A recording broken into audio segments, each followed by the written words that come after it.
اعوذ باللہ من الشیطان اللعین الرجیم بسم اللہ الرحمن الرحیم الحمدللہ رب العالمین الصلاة والسلام علی اشرف الانبیاء والمرسلین وعلی آلہ الطیبین الطاہرین المعصومین الذین اذہب اللہ عنہم الرجس وطہرہم تطہیرا اما بعد قال سیدی و مولائی الامام الصادق علیہ آلاف تحیت والثناء المؤمن اخو المؤمن کالجسد الواحد ان اشتقا شیئا منہ وجد علم ذالک فی سائر جسد۔ ہماری آپ کے ساتھ گفتگو حضرات اہل بیت علیہم الصلاۃ والسلام کے شیعوں کے بارے میں جاری ہے، اور ہم آپ کی خدمت میں حضرات اہل بیت علیہم الصلاۃ والسلام کی نورانی احادیث کی روشنی میں یہ بیان کرنا چاہ رہے ہیں کہ اہل بیت کی نگاہ میں ان کے شیعہ کن اوصاف کے حامل ہوتے ہیں اور کیا خصوصیات ان میں پائی جاتی ہیں۔ آج جس خصوصیت کا میں آپ کی خدمت میں ذکر کرنا چاہتا ہوں اس کا ٹائٹل یہ ہے کہ شیعہ مؤمن ایک دوسرے شیعہ مؤمن کی نسبت مددگار اور ہمدرد ہوتا ہے، اور اس کے ساتھ تعاون کرنے میں، اس کی مشکل کو برطرف کرنے میں سبقت کرتا ہے اور تیزی کرتا ہے۔ اس مضمون کو اگر دیکھا جائے تو متعدد روایات اسی عناوین پر مشتمل یا ایسی روایات جن میں یہ عنوان پایا جائے ہمارے منابع روائی میں موجود ہیں۔ یہی روایت جسے میں نے آپ کی خدمت میں قرأت کرنے کا شرف حاصل کیا، حضرت امام جعفر صادق علیہ آلاف التحیت والثناء سے نقل ہوئی ہے، اور اس روایت میں بھی حضرت امام جعفر صادق علیہ آلاف التحیت والثناء یہ ارشاد فرما رہے ہیں کہ المؤمن اخو المؤمن کالجسد الواحد، ایک مؤمن دوسرے مؤمن کا ایسے ہی بھائی ہے جیسے ان دونوں مؤمنین کا ایک ہی جسم ہو۔ پھر آگے فرماتے ہیں اذا اشتقا شیئا منہ وجد علم ذالک فی سائر جسد، کہ اگر جسم کا کوئی ایک عضو درد میں مبتلا ہو جائے تو یہ درد تمام اعضاء تک منتقل ہو جائے گا۔ وہ معروف شعر جسے سعدی نے بھی تحریر کیا کہ بنی آدم اعضائے یک دیگرن، کہ تمام بنی آدم ایک دوسرے کے اعضاء کی حیثیت رکھتے ہیں، یعنی ایک جسم ہے اور بنی آدم اس جسم کے اعضاء ہیں، ہاتھ ہیں، انگلیاں ہیں، آنکھ ہے، ناک ہے، کان ہے۔ یہ تمام اعضاء مل کے جو جسد تشکیل پائے گا اس جسد کا نام ہوگا بنی آدم۔ اس روایت میں امام صادق آل محمد اسی مطلب کو بیان کر رہے ہیں مؤمن کے لیے کہ المؤمن اخو المؤمن، ایک مؤمن دوسرے مؤمن کا بھائی ہے، کالجسد الواحد، جیسے ان دونوں مؤمن بھائیوں کا جسد ایک جسد ہے۔ پھر ان اشتقا شیئا منہ وجد علم ذالک فی سائر جسد، اگر اس میں کوئی درد آ جائے تو وہ درد جسم کے تمام اعضاء میں منتقل ہو جاتا ہے، اور تمام اعضاء کو فوراً اس بات کا علم ہو جاتا ہے کہ جسم کے فلاں حصے میں درد ہو گیا ہے۔ لہٰذا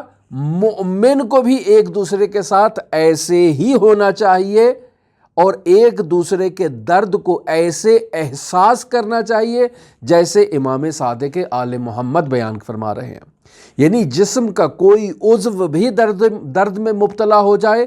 تو تمام جسم کو جیسے خبر ہو جاتی ہے، اسی طرح ایک مؤمن کے تکلیف میں مبتلا ہونے سے تمام مؤمنین کو خبر ہو جائے۔ سوال ہے کیسے خبر ہو؟ چونکہ تمام مؤمنین آپس میں ایسے رابطے میں ہونے چاہیے، ان کا آپس میں رابطہ ایسا مضبوط رابطہ ہونا چاہیے جیسے جسم کے اعضاء کا ایک دوسرے سے رابطہ ہوتا ہے۔ کیسے اگر ہمارے ٹانگ میں درد ہو تو ہمارے تمام جسم کی کیفیت جو ہے وہ تبدیل ہو جاتی ہے اور تمام جسم کے اعضاء جو ہیں وہ اس درد کو محسوس کر رہے ہوتے ہیں۔ ہمارے دانت میں درد ہو جائے، ہمارے ناک میں، آنکھ میں، کان میں، جسم کے کسی بھی حصے میں اگر درد آ جائے اور تکلیف آ جائے تو اس تکلیف کا اصل مرکز اور محور تو وہ حصہ ہے جس کے اندر وہ تکلیف ہے، لیکن تمام جسم اور تمام باڈی اس درد کو محسوس کرتی ہے اور اس درد میں شریک ہوتی ہے۔ یعنی اس قدر رابطہ ان کا مضبوط ہے جسم کے اعضاء کا کہ وہ تمام اعضاء اس درد کو محسوس کر رہے ہیں۔ لہٰذا اس درد کے برطرف ہونے کے لیے تمام اعضاء اپنا کردار ادا کرتے ہیں تاکہ یہ درد کسی طرح سے برطرف ہو جائے۔ لہٰذا اگر ایک مومن کو تکلیف ہوگی تو تمام مؤمنین عالم جو بھی موجود ہیں وہ ایک اعضاء کی حیثیت سے، جیسے جسم کے اعضاء اس تکلیف کو محسوس کر رہے ہیں، تمام اعضاء اس تکلیف کو محسوس کریں کہ ہمارے ایک مومن بھائی کو تکلیف ہوئی ہے۔ تو اب اگر ایسا ہو تو امام صادق آل محمد اسی حدیث کے ذیل میں ارشاد فرما رہے ہیں وَأَرْوَاحُمَا مِنْ رُوحٍ وَاحِدٍ، یعنی مومن دو ہیں، جسد ایک ہے، ارواح بھی ان کی ایک ہی روح ہے۔ یعنی دو مومن، دو الگ جسد، لیکن حقیقت ان کی ایک ہے۔ ارواح الگ ہیں لیکن دونوں کی ارواح کی حقیقت واحد ہے۔ وَإِنَّ رُوحَ الْمُؤْمِنِ لَأَشَدُّ اِتِّصَالًا بِرُوحِ اللَّهِ، یعنی امام صادق فرما رہے ہیں کہ مومن کی روح کا اتصال پروردگار عالم کی روح سے اس قدر شدید اتصال ہے، اس قدر مضبوط اتصال ہے، جو اتصال سورج کا اس کی شعاعوں سے بھی زیادہ قریب اتصال ہے۔ یعنی سورج سے جو شعاعیں منشعب ہو رہی ہیں، ان شعاعوں کے اور سورج کے درمیان جو اتصال ہے، اللہ کی روح کا اور مومن کی ارواح کا آپس میں اتصال اس سورج کی شعاعوں کے اتصال سے بھی زیادہ قوی اور مضبوط اتصال ہوتا ہے۔ لہٰذا جب مومن دوسرے مومن کی جسد واحد کی حیثیت رکھتا ہے، روح واحد کی حیثیت رکھتا ہے، اور جب جسم کے کسی حصے میں کوئی تکلیف آ جاتی ہے تو تمام اعضاء اس کو درک کرتے ہیں، اسی طرح اگر کسی ایک مومن کو، کسی ایک شیعہ کو اگر تکلیف آ جائے تو تمام شیعوں کو اس تکلیف کو محسوس کرنا چاہیے، تبھی وہ شیعہ واقعی اور مومن واقعی بنیں گے۔ تو اب آئیں میں آپ کی خدمت میں روایت نقل کرتا ہوں حضرت امام محمد باقر علیہ آلاف و تحیت و ثنا کی، کہ جو مومن کی مومن کے ساتھ مدد کو بیان کر رہی ہے اور اس کی مشکل کے برطرف کرنے میں سرعت کو بیان کر رہی ہے۔ راوی ابو اسماعیل ہے اور آ کر حضرت امام محمد باقر علیہ آلاف و تحیت و ثنا کی خدمت اقدس میں شرف یاب ہوتا ہے اور آ کر عرض کرتا ہے جعلت فداک، میں آپ پر قربان جاؤں میرے مولا، میرے سیدی، میرے آقا، ان شیعتنا عندنا کثیر، میرے مولا ہماری آبادی میں، ہمارے علاقے میں شیعوں کی ایک بہت بڑی اور ایک بہت ہی وسیع تعداد موجود ہے۔ امام محمد باقر علیہ آلاف و تحیت و ثنا اسے کہتے ہیں فقال فہل یعطف الغنی علی الفقیر، امام صادق اس سے سوال کر رہے ہیں کہ ٹھیک ہے تمہارے پاس شیعوں کی تو ایک بہت بڑی تعداد موجود ہے، لیکن میرے اس سوال کا جواب دو، کیا ان میں ثروت مند ضرورت مندوں کی مدد کرتے ہیں؟ یہ ایک سوال۔ پھر دوسرا سوال حضرت صادق آل محمد فرما رہے ہیں حل یتجاوز المحسن عن المسیء ویتواصون، یعنی کیا محسن نیک گنہگار سے عفو درگزر سے کام لیتا ہے؟ حل یتجاوز المحسن، کیا محسن جو ہے وہ عفو درگزر سے کام لیتا ہے انل مسیء گناہگار کی نسبت؟ یعنی ایک شخص نے گناہ کیا تو مومن نے اس گناہ کو نظر انداز کیا، اس کی غلطیوں پر پردہ ڈالا، اسے چشم پوشی کی، مخفیانہ طور پر جا کر اس مومن کو نصیحت کی، لیکن ان تمام مسائل کے باوجود اس نے اپنے احسانات اس پہ قطع نہیں کیے، اس پر جو احسانات کا سلسلہ اور عواطف کا جو سلسلہ اور رابطہ اس کے ساتھ برقرار تھا، اس رابطے کو منقطع نہیں کیا اور اپنے احسانات کو، مالی روابط کو، تعاون کو اس کے ساتھ جاری رکھا، وَيَتَوَاصَوْنَ یعنی اس کی مالی مدد کو برقرار رکھا۔ فَقُلْتُ تو یہاں ابو اسماعیل کہتا ہے کہ میں نے اپنے مولا حضرت امام محمد باقر علیہ آلاف و تحیت وسلام کی خدمت میں عرض کی کہ فَقُلْتُ يَا ابْنَ رسول اللہ لا، نہیں اے میرے مولا، ایسے شیعہ تو ہمارے پاس موجود نہیں ہیں کہ جو ثروت مند غریب لوگوں کی اور مستحق لوگوں کی اور ضرورت مند لوگوں کی مدد کرتے ہوں، یا ہمارے پاس ایسے لوگ تو نہیں ہیں کہ اگر ان کی شان میں گستاخی کی جائے، اگر کوئی ان کے سامنے بے ادبی کی جائے، اگر ان کی اعلیٰ رتبی کا لحاظ نہ رکھا جائے تو وہ گناہگار کے اس گناہ کو، اس معصیت کو، اس بے ادبی کو درگزر کر دیتے ہو۔ نہیں، وہ تو ایسا نہیں ہے مولا، اور وہ اپنے مالی الطافات کو جاری نہیں رکھتے ہیں، ایسا تو ہمارے ہاں نہیں ہوتا۔ تو اب حضرت امام محمد باقر علیہ الصلوۃ والسلام ارشاد فرما رہے ہیں کہ لیس ہؤلاء شیعۃ، تم جو کہہ رہے ہو ابو اسماعیل کہ ہمارے پاس شیعوں کی ایک بہت بڑی تعداد موجود ہے، تو اے ابو اسماعیل وہ ہمارے شیعہ نہیں ہیں، وہ اور کوئی ہوں گے، لیکن ہم محمد باقر کے، ہم حسین ابن علی کے، ہم حسن ابن علی کے، ہم علی ابن ابی طالب کے، وہ لوگ شیعہ نہیں ہیں۔ کیوں؟ چونکہ ہمارے شیعوں میں یہ خصوصیت ہوتی ہے، الشیعۃ من یفعل ہکذا، ہمارا شیعہ وہ ہے جو اس قسم کے کام انجام دیتا ہے، یعنی ثروت مند غریبوں کی مدد کرتا ہے، اور اگر غریبوں سے کوئی گستاخی ہو جائے تو وہ اس گستاخی کو درگزر کر دیتے ہیں، انہیں سمجھا دیتے ہیں، چشم پوشی سے کام لیتے ہیں، اس پہ اپنے احسانات کا سلسلہ منقطع نہیں کرتے، اپنے الطافات اس پر جاری رکھتے ہیں۔ اے ابو اسماعیل ہمارے شیعوں کی یہ خصوصیت ہے، اور اگر ان میں یہ خصوصیت اور یہ علامت نہیں پائی جاتی تو اے ابو اسماعیل یہ لوگ ہمارے شیعہ نہیں ہیں۔ آپ رجوع کر سکتے ہیں، اصول کافی مرحوم کلینی کی ہے، جلد نمبر 2 ہے، صفحہ نمبر 173 ہے، اور حدیث نمبر 11 کے تحت اس حدیث کو درج کیا گیا ہے۔ میں یہاں ایک واقعہ آپ کی خدمت میں نقل کرتا ہوں جو اس حدیث سے متعلق ہے، اور ہمیں یہ بتا رہا ہے کہ کیسے کسی شخص کے گناہوں کو یا کسی شخص کی بے ادبی کو نظر انداز کیا جا سکتا ہے۔ واقعہ کچھ اس طرح سے ہے، حضرت آیت اللہ بنی فضل جو ہیں وہ لکھتے ہیں اس واقعے کو، تحریر کرتے ہیں کہ حضرت امام خمینی رحمۃ اللہ علیہ کو جب ایران سے ملک بدر کیا گیا اور آپ عراق چلے گئے، نجف اشرف میں آپ نے قیام کیا، تو امام خمینی رحمۃ اللہ علیہ وہ پہلے مجتہد تھے جنہوں نے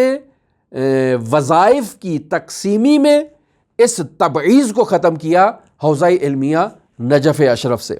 وہاں رواج یہ ہوا کرتا تھا کہ جو مجتہد اصفہان سے تعلق رکھتا ہے وہ اصفہان کے طلاب کو وظیفہ دینے میں ترجیح دیتا ہے، اور اس کے وظیفے کی مقدار بھی اصفہان والوں کے لیے زیادہ ہوتی ہے، تبریز والوں کے لیے، کاشان والوں کے لیے، کم والوں کے لیے اس کا وظیفہ کم ہوتا ہے۔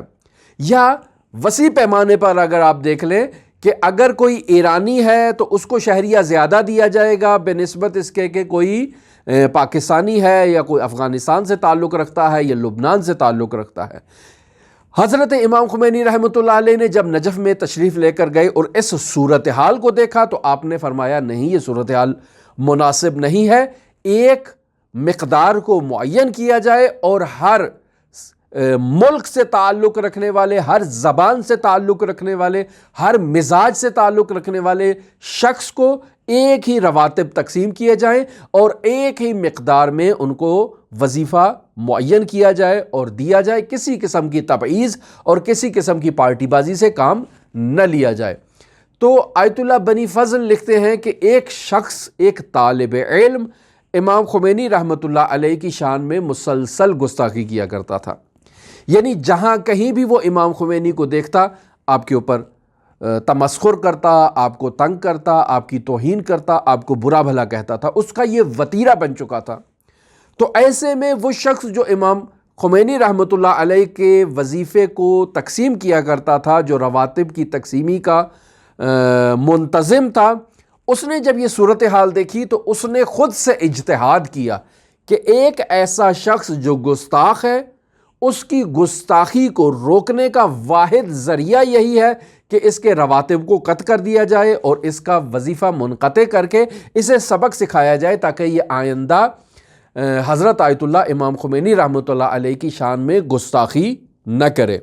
اور اس نے ایسا ہی کیا، اس کا رواتب کو اور اس کے شہریے کو منقطع کر دیا۔ اس طالب علم نے امام خمینی رحمۃ اللہ علیہ کے لیے ایک خط تحریر کیا اور اس منقسم کی شکایت کی کہ اس نے میرے ساتھ زیادتی کی ہے۔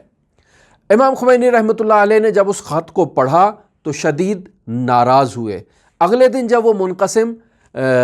آتا ہے دفتر میں امام خمینی رحمۃ اللہ علیہ کے پاس، تو آپ اس کو اچھی طرح سے برخورد نہیں کرتے، یعنی جب وہ سلام کرتا ہے تو آپ سلام کا ایک مختصر سا جواب دیتے ہیں اور مزید اس سے کوئی گفتگو نہیں کرتے۔ چند دن تک اس سے روابط کو منقطع کرتے ہیں۔ وہ شخص محسوس کر لیتا ہے کہ آیت اللہ مجھ سے ناراض ہیں، بالآخر ہمت کرتا ہے اور امام خمینی سے سوال کرتا ہے کہ کیا وجہ ہے کہ آپ مجھ سے ناراض ہیں؟ میں کچھ دنوں سے محسوس کر رہا ہوں کہ آپ کے برخورد کے جو طریقہ کار ہے، جو آپ کا میل جول ہے مجھ سے، وہ مختلف ہو چکا ہے چند دنوں سے۔ اس کی بنیادی وجہ کیا ہے؟ تو یہاں پر امام خمینی رحمۃ اللہ علیہ اس سے پوچھتے ہیں کہ تم نے اس طالب علم کا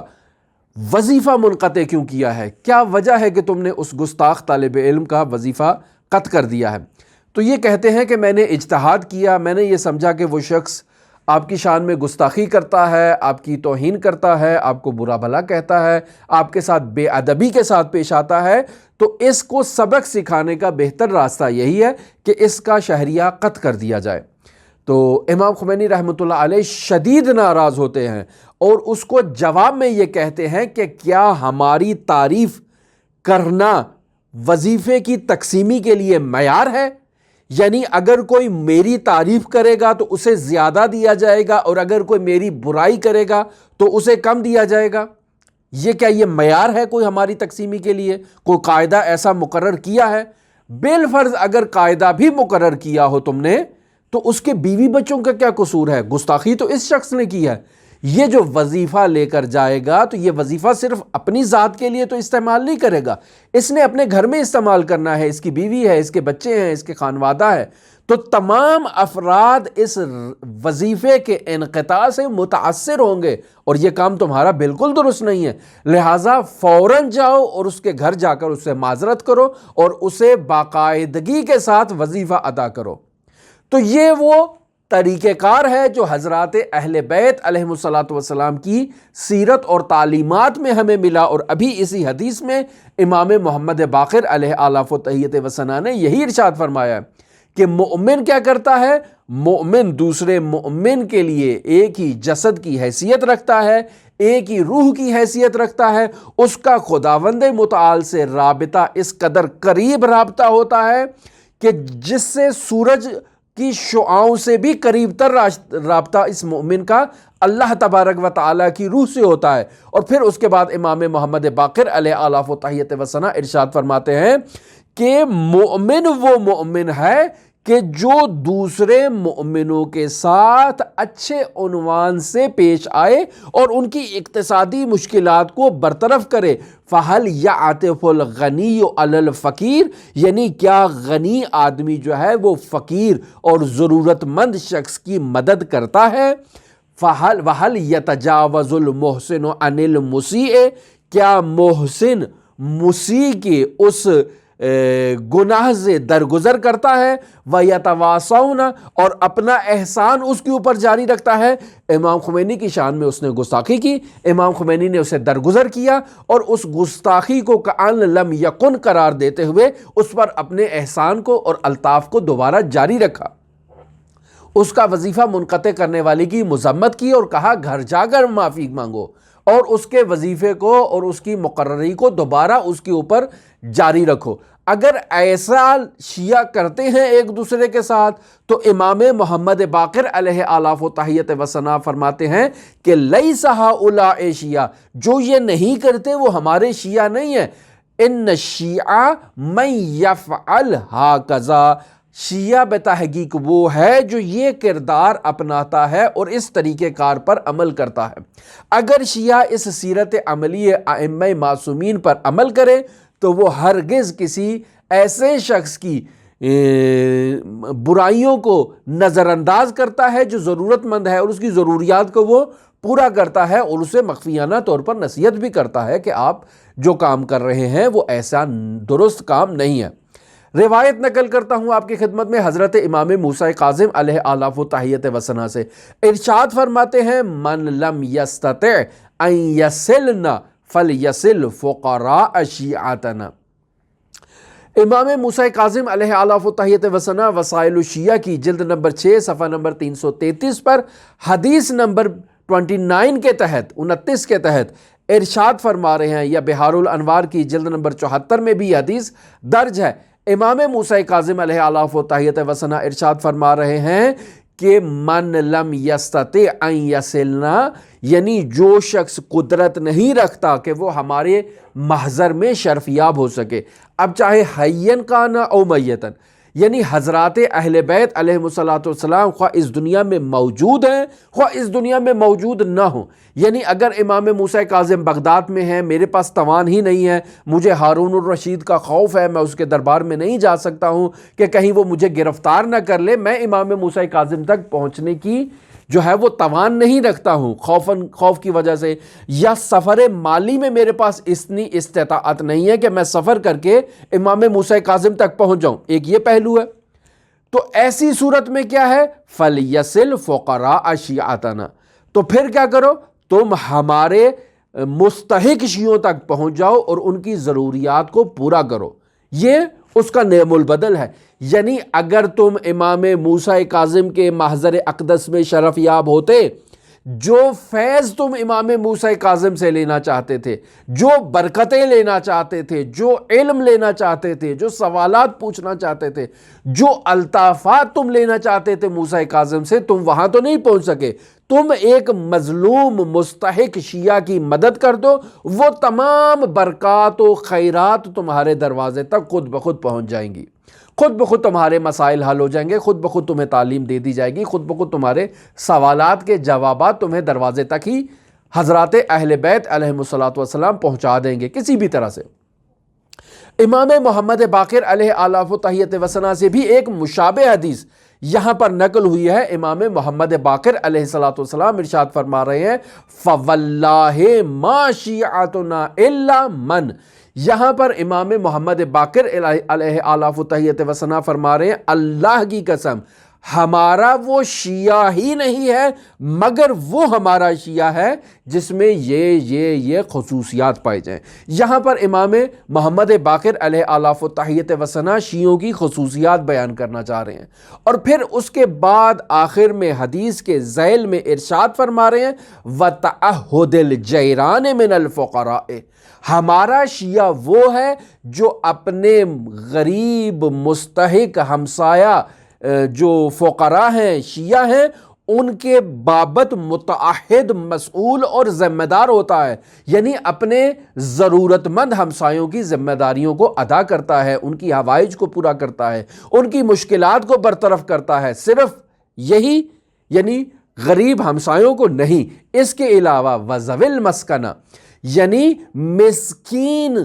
لوگوں کی ضروریات کو پورا کرنے میں بھی خود کو مسئول اور ذمہ دار سمجھتا ہے، اور اس کے علاوہ والغارمین، یعنی وہ افراد جنہوں نے قرض لیا ہے اور اب قرض کی ادائیگی میں مشکل میں مبتلا ہو چکے ہیں۔ ہمارا شیعہ وہ ہے کہ جو ان مقروض مستحق مؤمنین کی مدد کرتا ہے اور ان کے قرضوں کو ادا کر دیتا ہے۔ والایتام، اور ہمارا شیعہ وہ ہے جو یتیموں کے سر پر دست شفقت پھیرتا ہے اور ان کے اوپر کرم نوازی کرتا ہے، ان کی تعلیم، ان کی تربیت، ان کی شادی خانہ آبادی اور دیگر جو ان کے مسائل ہیں، مشکلات ہیں، ان کو حل کرنے میں یہ شیعہ اپنا کردار ادا کرتا ہے، اپنی ذمہ داریوں کا احساس کرتا ہے۔ اس شیعہ کو اس بات کا علم ہے کہ یہ یتیمان آل محمد ہیں، آل محمد سے اس وقت دور ہے۔ حضرت بقیت اللہ ارواحنا لہ الفدا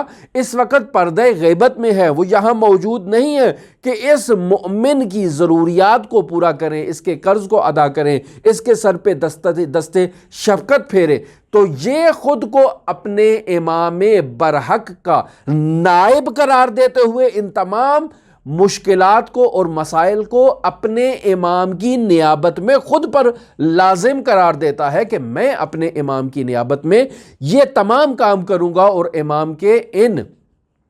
ضرورت مند شیعوں کی ضروریات کو برطرف کروں گا، تاکہ یہ امام کے آگے جا کر میری شکایت نہ کریں کہ میں توانائی کے باوجود ان کی مشکلات کو حل نہیں کر پایا۔ اور یہاں پر اب توانائی کی بھی میں آپ کی خدمت میں حدیث کو نقل کرتا ہوں۔ حضرت صادق آل محمد علیہ آلاف و تحیت و ثنا ارشاد فرما رہے ہیں ایما رجل من شیعتنا اتا رجلا من اخوانہ، یعنی ہمارے شیعوں میں سے جو بھی کسی دوسرے شیعہ بھائی مؤمن کے پاس جائے اور جا کر اس کو اپنی مشکل بتائے کہ بھئی میں اس مشکل میں مبتلا ہوں، اس مصیبت میں مبتلا ہوں، فاستعان بے فی حاجتہ، اور وہ اس کی حاجت کو ادا کرنے پر قدرت بھی رکھتا ہو، فلم یعنہ، اور اس کی مدد نہ کرے، تو ایسی حالت میں امام صادق آل محمد فرماتے ہیں ابتلاء اللہ ان یقضی حوائج عدت من اعدائنا، یعنی اگر کوئی مؤمن توان رکھنے کے باوجود ہمارے شیعوں کی مدد نہیں کرتا، ان کے سوال کرنے کے باوجود ان کے ساتھ تعاون نہیں کرتا، تو اللہ تبارک و تعالی اسے ایک ایسے عذاب میں مبتلا کرتا ہے کہ یہ مجبور ہو جاتا ہے کہ ہم اہل بیت علیہم الصلاۃ والسلام کے دشمنوں کے ساتھ تعاون کرے اور ان کی حوائج کو پورا کرے، ان کی مشکلات کو حل کرے اور ان کے ساتھ تعاون کرے، کیوں؟ چونکہ اس نے دروازہ بند کیا ہے ہمارے مستحق مؤمنین کے لیے۔ اس حدیث کو بھی آپ دیکھ لیں، مرحوم شیخ حر عاملی نے وسائل الشیعہ جلد نمبر 10 اور حدیث نمبر 598 کے تحت اسے بیان کیا ہے، آپ رجوع کر سکتے ہیں۔ ہماری دعا ہے کہ خداوند متعال ہمیں یہ توفیق عطا فرمائے کہ ہم حضرات اہل بیت علیہم الصلاۃ والسلام کے نورانی ارشادات پر عمل کرتے ہوئے حضرات اہل بیت علیہم الصلاۃ والسلام کے مستحق شیعوں، ضرورت مند شیعوں، یتیم شیعوں کی مدد کریں اور ان کی ضروریات کو پورا کرتے ہوئے خود کو امام زمان علیہ آلاف و تحیت و ثنا کے محضر مبارک میں ایک خادم کی حیثیت سے پیش کریں اور ہم حضرت صاحب الامر کے بارگاہ میں جا کر کہیں کہ یبن رسول اللہ، ہم آپ کی محضر میں شرف یابی سے محروم تھے، لیکن ہم نے اپنی خدمت جو آپ کی بارگاہ میں ہم نے آپ کی خدمت کرنی تھی، آپ کی خدمت کے جائے گزین کے طور پر، نعم البدل کے طور پر ہم نے آپ کے شیعوں کی خدمت کی ہے تاکہ آپ ہم سے راضی ہو جائیں۔ تو ہماری یہی دعا ہے کہ خداوند متعال ہمیں ان تعلیمات پر اور ان سیرت پر عمل کرنے کی توفیق عطا فرمائے اور حقیقی عنوان سے امام زمان علیہ آلاف و تحیت و ثنا کے محضر میں سرخ رو ہونے کی توفیق عطا فرمائے۔ اللہم صلی علی محمد و آل محمد وعجل فرج قائم آل محمد۔